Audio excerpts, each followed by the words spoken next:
Tere!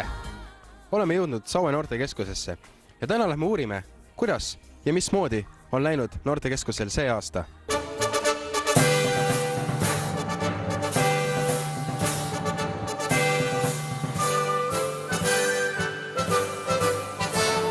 Oleme jõudnud Saue noortekeskusesse, et rääkida noortekeskuse juhatajaga, kuid kahjuks me ei tea, kus ta praegu viibib.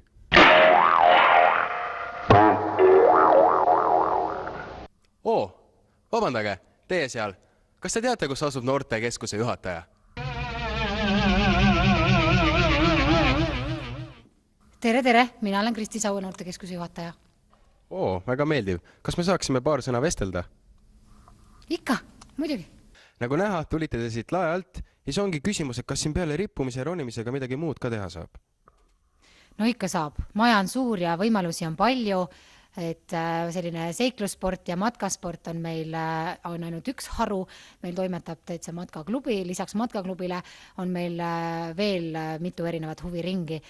Aasta on kohe lõppemas ja meid huvitabki, et mida siis see aasta on noortekeskus teinud, et mis on olnud saavutused ja mida kõik on vinget tehtud. Aasta pikkuse ja suure töö tulemusena on siis sellel aastal valminud Saue noortekeskuse uus arengukava, kus on kirjas ka meie väga lühike ja konkreetne missioon, et me loome keskkonda, et noor saaks olla õnnelik.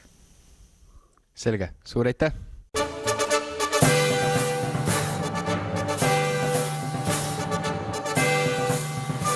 Nüüd oleme tulnud Saue lasteaeda, mille nimeks on Midrimaa, et vestelda selle juhatajaga.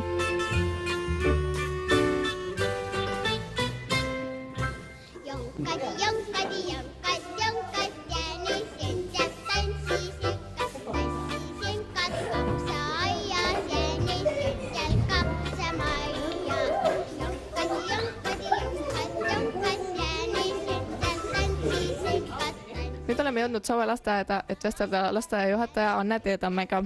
Esimene küsimus olekski, mis on selle aasta kõige tähtsam sündmus teil olnud?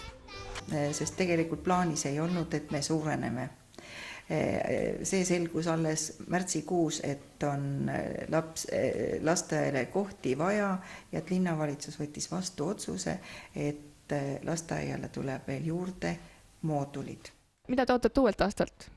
Ma soovin, et lapsevanemad oleksid meiega rahul, et me püüame töötada nii, et lapsevanemad on meiega rahul. Lapsed, mina küll enam rohkem ei jaksa. Nüüd oleme jõudnud Saue päevakeskusesse, et vestelda Saue päevakeskuse juhatajaga.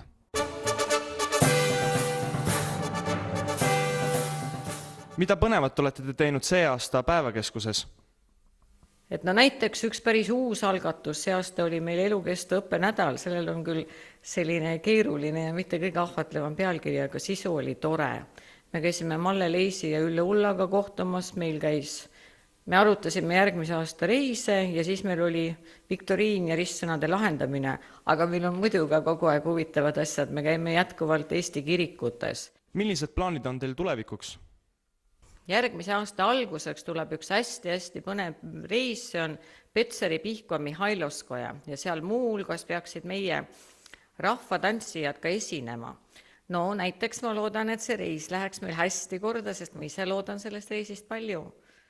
Aga aitäh teile ja loodan, et päevakeskusel läheb sama hästi edasi, kui on siiamaani läinud. Mina loodan ka, ma olen sellest päris kindel.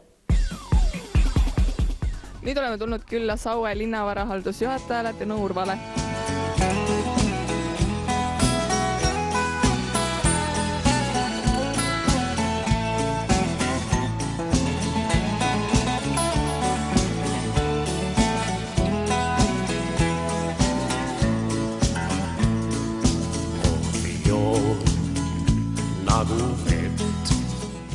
Kas teil ikka sekretär on olemas siin? Ei, kahjuks ei ole. Aga kas mina sobiksin siia? Kui teie haridus ja vanus sobivad, siis kindlasti jah. Aga millist haridus selle jaoks vaja on?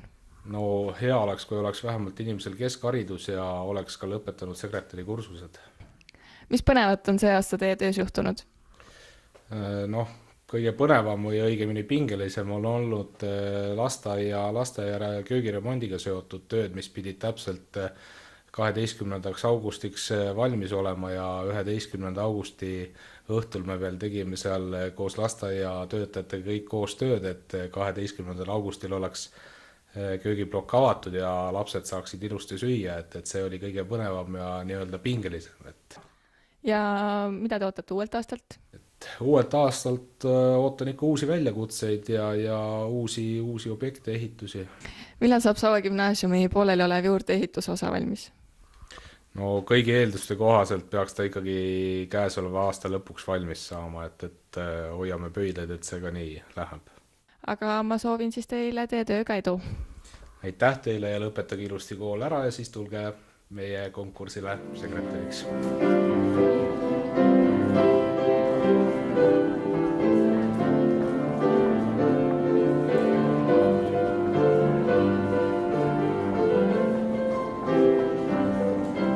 Millised olid 2013. aasta suurimad saavutused? No kui me iseloomustame täna 2013. aastat, siis ma võiksin öelda, et siin on mõningad märksõnad. Esimene märksõna oleks stabiilsus.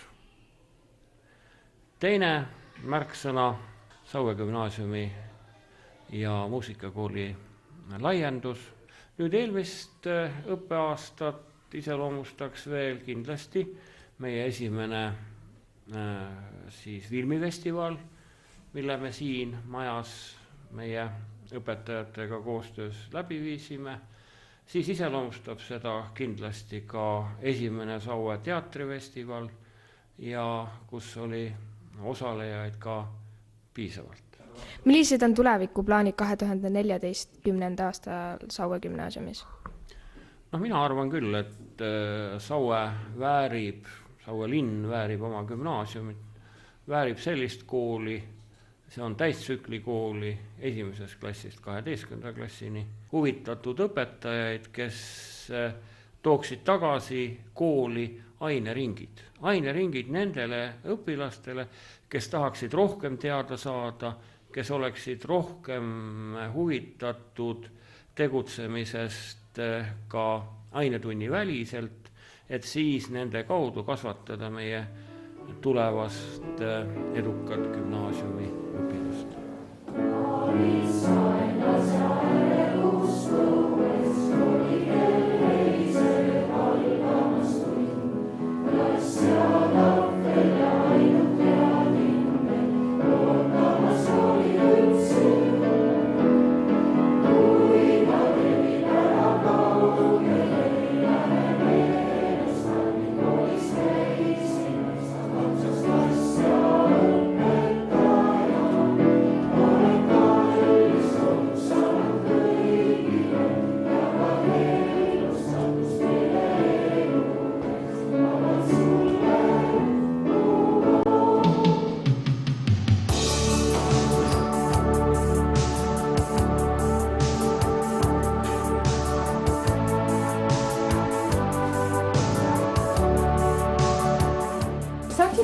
Mulle soovitada mõnda head raamatut uuemast kirjandusest. Hea meelega. Millised sündmused olid 2013. aasta raamatukogus?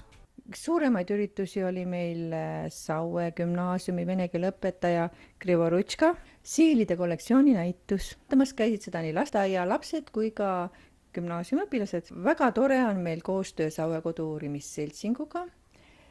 Igal teisel teisipäeval saavad nad kokku meie juures. Käivad väga huvitavad külalised, uurime siin ja arutame Saue koduloo teemasi.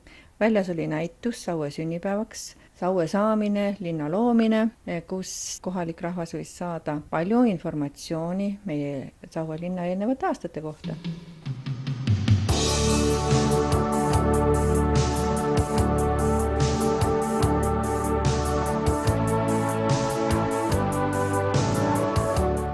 Mida huvitavat tõi 2013. aasta huvikeskusele?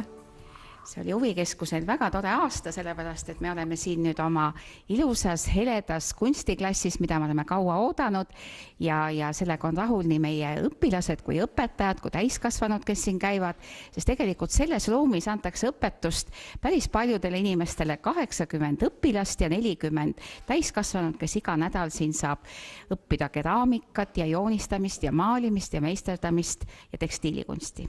Mida toob kaasa endaga 2014. aasta? No see aasta toob meile kaasa mitmeid toredaid üritusi, näiteks meil on laulukonkursist möödub 20 aastat, kui see esimest korda Sauel korraldati ja kavatseme seda Saue laulast suurelt tähistada ja peale selle veel Saue Sõlg rahvakultuuripidu ja ikkagi meie spordisari Sauelane liikuma, kuhu loodame, et tuleb palju rahvast. Tähelepanu, valmis, läks!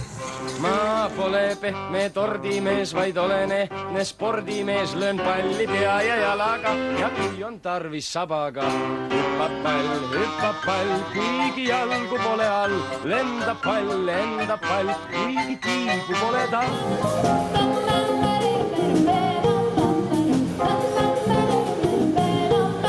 Viibime praegu Saue gümnaasiumi ehituse juures, kus saab muusikakool endale uued ruumid. Kuidas möödus Saue muusikakoolil 2013. aasta? Seda saame teada muusikakooli direktorilt Kristiine Liivikult. Mida põnevat tehti aastal 2013? Ma arvan, et vaadates aastale tagasi võib öelda, et muusikakool on täitnud kõik oma eesmärgid ja ma arvan, et enamgi veel. On algatatud ka mitmeid uusi projekte, mis on Eestis ainulaadsed ja kui nad saavad rahastuse, siis ma usun, et 2014 me võime nendest juba lähemalt rääkida. Mida te ootate tulevalt aastalt? Ja 2014 aasta, ma usun, mis tuleb, on meie jaoks ajaloolise tähtsusega. Et ma usun, et selles väikses ruumis oleme siin töötanud 17 aastat ja loodan, et 18. aastat ehk saame alustada juba uutes ruumides. Et varsti saame siis uue hingamise ja saame kõik oma ideed ja eesmärgid ellu viia. Soovin kõigile head uut aastat ja toredaid unistusi.